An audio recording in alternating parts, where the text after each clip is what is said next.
Olá, sejam todos bem-vindos para mais esse vídeo do canal.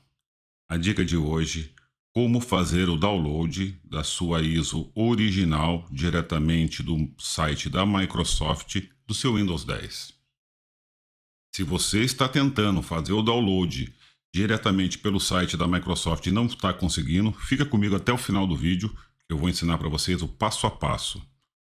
Antes disso, gente, por favor, dá aquela moralzinha pro canal. Se caso esse vídeo ajudar você, se inscreva no canal, deixe um comentário. Então vamos lá. Primeira coisa que vocês vão fazer é abrir o site, né? Abrir o Google aí e digita aí download de software Microsoft ou download do Windows 10. Você vai abrir o centro aqui de download. Preste atenção que o Windows 7 e o Windows 8.1 não tem mais suporte, então não tem como mais fazer o download diretamente aqui do site da Microsoft. Não tem mais como. Windows 10 e 11 ainda você consegue. Então vamos tentar no Windows 10.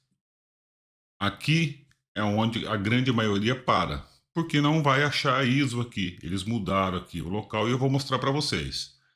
Então aqui na primeira versão aqui você atualiza, tá? Ele vai ajudar você a atualizar o seu Windows para a última versão.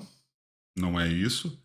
Aqui embaixo, para você criar uma instalação de mídia, você tem que ter o número de série e geralmente dá problema na hora de criar essa mídia aqui.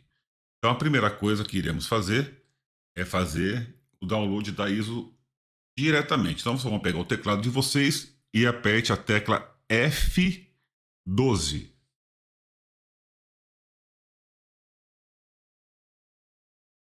Do lado direito aqui, preste atenção do lado direito. Se vocês virem aqui do lado esquerdo, ele já está aqui como celular. É só vocês clicarem onde está meu mouse aqui, ó. A versão da web, dá um clique. Ficou na versão aqui celular. Agora você aperte no teclado seu F5.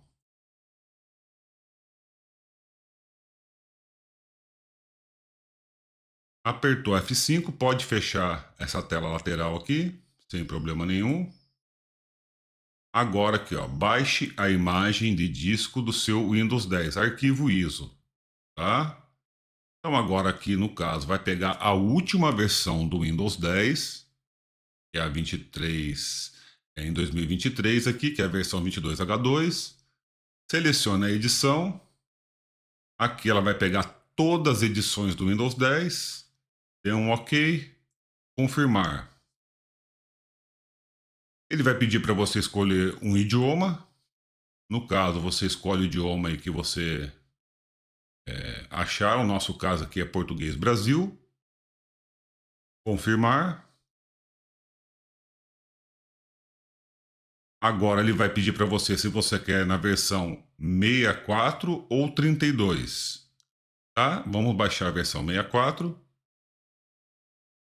Se for na versão 32, a mesma coisa. Só clicar aqui na versão 32. Ele vai fazer o download para vocês. Simples assim. Se mesmo assim você ainda ficou com qualquer dúvida, entre em contato comigo que eu te ajudo pessoalmente. Que Deus te abençoe, que você tenha uma ótima semana. Um abraço.